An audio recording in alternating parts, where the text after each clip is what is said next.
In a world of talkers, Matt Birk is a doer. His list of accomplishments speak for themselves. Harvard University graduate, NFL All-Pro, Walter Payton Man of the Year, Super Bowl champion. Matt's unique resume gives him a one-of-a-kind perspective that is extremely valuable.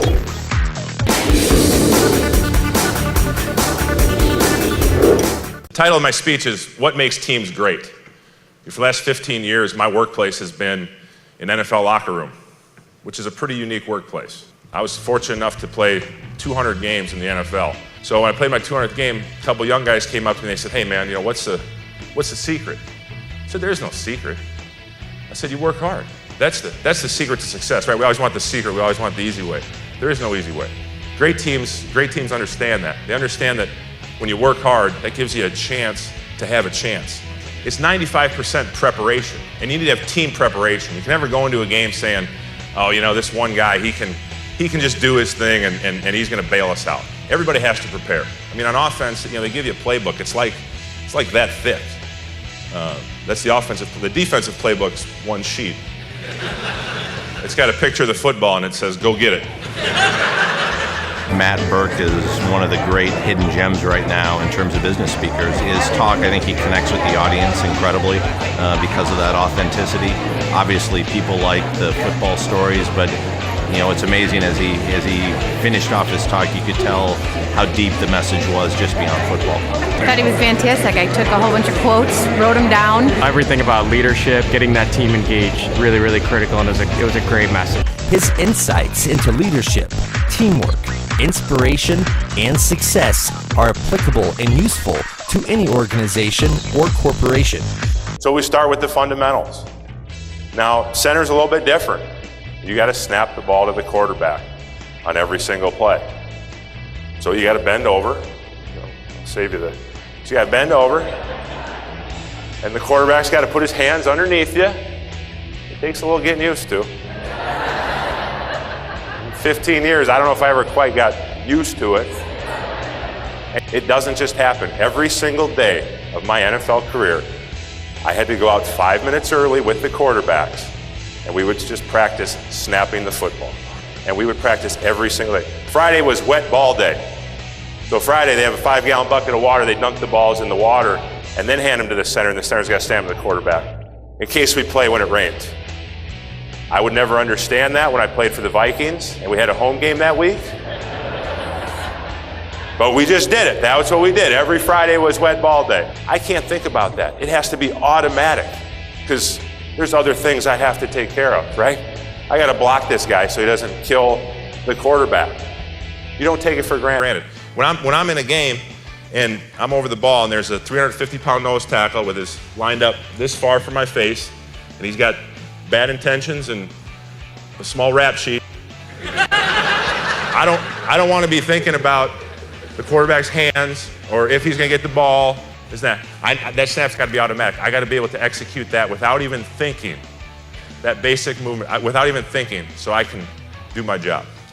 The fundamentals never ever change, and that's the point. That's the beauty of them. The only thing that changes is your attention to them.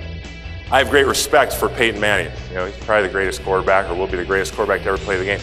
It's not like Peyton Manning goes out there and throws the ball and it starts going this way and then it curves over here and then goes. What Peyton Manning does is he executes the fundamentals over and over and over. I'll guarantee you on Sunday when he throws the slant route to Wes Welker and he catches it, Wes Welker will know where the ball's going to be, exactly when it's supposed to be there. I'll guarantee you this week in practice, they're running the same amount of slant routes that they've been running for the last 15 years of Peyton Manning's career because the fundamentals don't change. And that consistency, that's what makes players great. It was fantastic. His message apply across all walks of business. Absolutely, it was great. Great stories, makes you realize that at any level, we're all trying to achieve the same thing, be better at what we're doing. It's a great story. It's also so analogous to business. Oh, he was fantastic. We're actually waiting to say hi to him right now. So the football message, how it translates into business, it's tremendous. It's really good. We need to identify the fundamentals of character.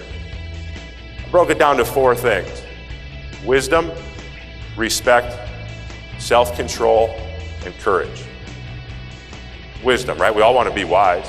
The wise person knows that he or she does not have all the answers. When making a decision, an important decision especially, a wise person seeks counsel, makes judgment, and takes action. Not only do you make the right decision then, but I think if people see that's how you operate, they respect you more. Respect. Albert Einstein, he was a smart guy. He said, I talk to everybody as if they're the same, whether it's the president of the university or the janitor. If somebody of character doesn't judge anybody, doesn't hold themselves in any higher esteem than anybody else. Self-control. There's a lot of things out there that are pulling for our attention, our affection, our focus, money, food. I mean, you name it, right? We know what they all are. Someone who can exercise self-control, can find that balance and not be controlled by anything external. And courage. Courage is doing the right thing all the time, no matter what. You do those four things, I think that's developing and deepening your character. And when you do that, you develop stability in your life. People trust you because you're consistent. You're a consistent person. Football coaches, they want consistency. They want to know exactly what they're getting out of you as a player or any of their players every single week. I mean, it might vary a little, but they don't want a guy that's up here, plays great one week, then the next week he's terrible, and then he's here, and they want consistency. Isn't that what we all want? We all want to be consistent, and we all want to be with consistent people. And if you're consistent, you breed that trust, then you're somebody worth following. There's a lot of books on leadership, there's a lot of ideas, there's a lot of strategies, techniques. But then I was thinking, well, I don't know. I think in this country, I think we have a shortage of good leaders. I'll guarantee you one thing, the team that wins the Super Bowl will be a team that has great leadership on that team.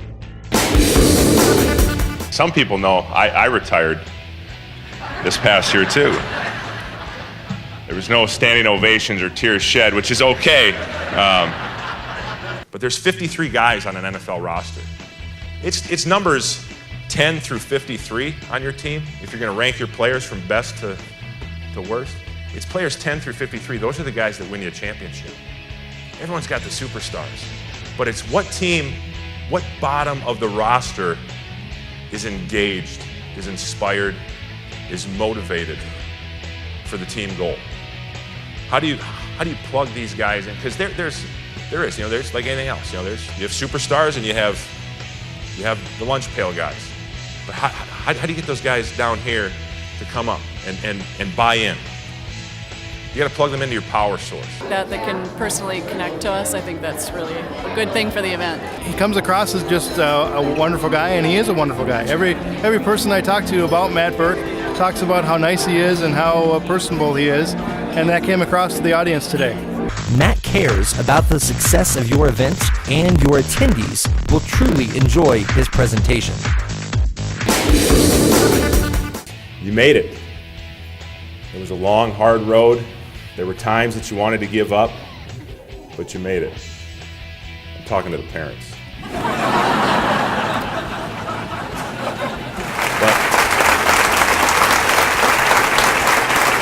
I thought this was the most amazing commencement ever. He provided just the right levity and tribute to the students, and it was really fun and energetic. Best commencement I've ever been in. For a speaker and a message that will leave a lasting impact, book Matt Birk.